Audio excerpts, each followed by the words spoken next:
I'm putting a clock on it. Here comes financial Armageddon. We're on day one.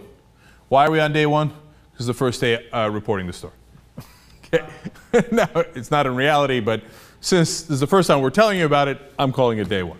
We'll keep track going forward.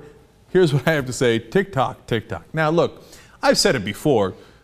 You know, the size of the derivatives market is hilarious. There's different reports on it, but the last one says that it is $639 trillion.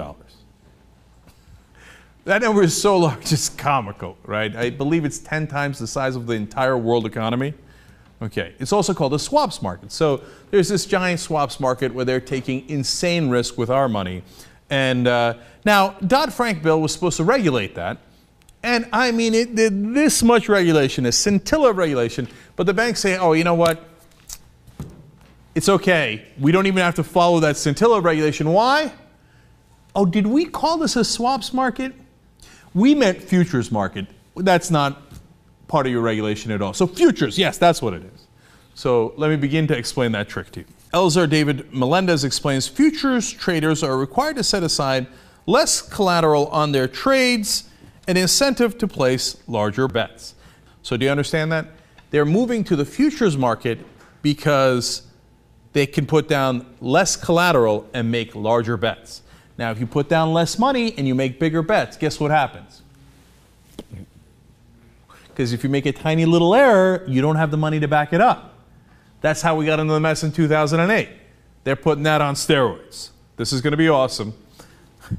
Under the new regulatory regime, all but a few of the so-called block trades must be disclosed to other market participants, enabling regulators to monitor the scope of the regulation. Now, this is what they're trying to get rid of.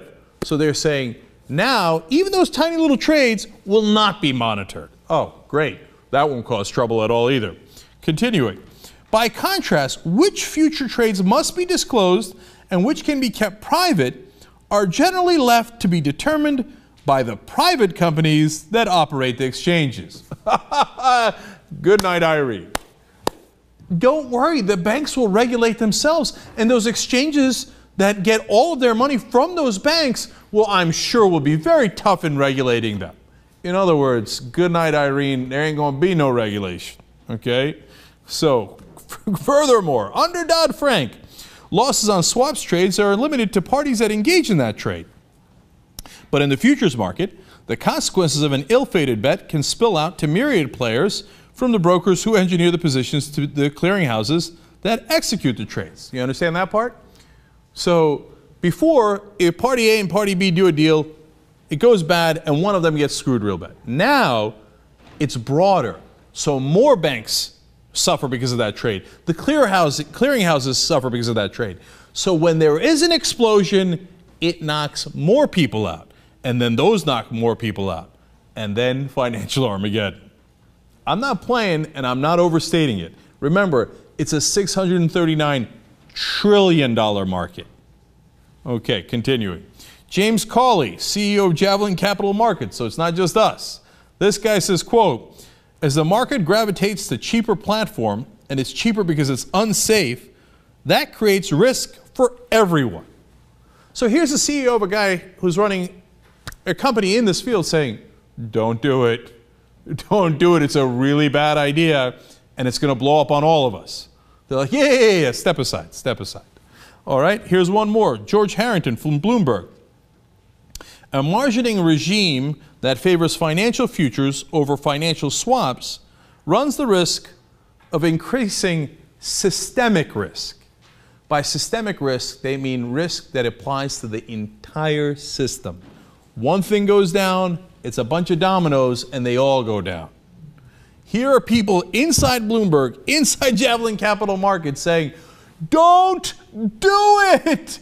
The swaps market was a disaster to begin with. That caused the 2008 crash. Now we're going to get something even riskier that affects even a bigger portion of the markets. Tick, tick, tick, tick, tick, tick, tick, tick. And let me tell you guys who's going to bring this disaster to you. It's a group called the CME Group.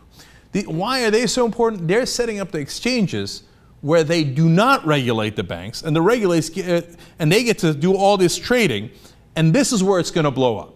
Now, you can look back later after it blows up to this video. Don't listen to any of the other nonsense. Actually, the right wing will blame it on the government later. They'll blame it on this. They'll blame it on that. I'm telling you ahead of time.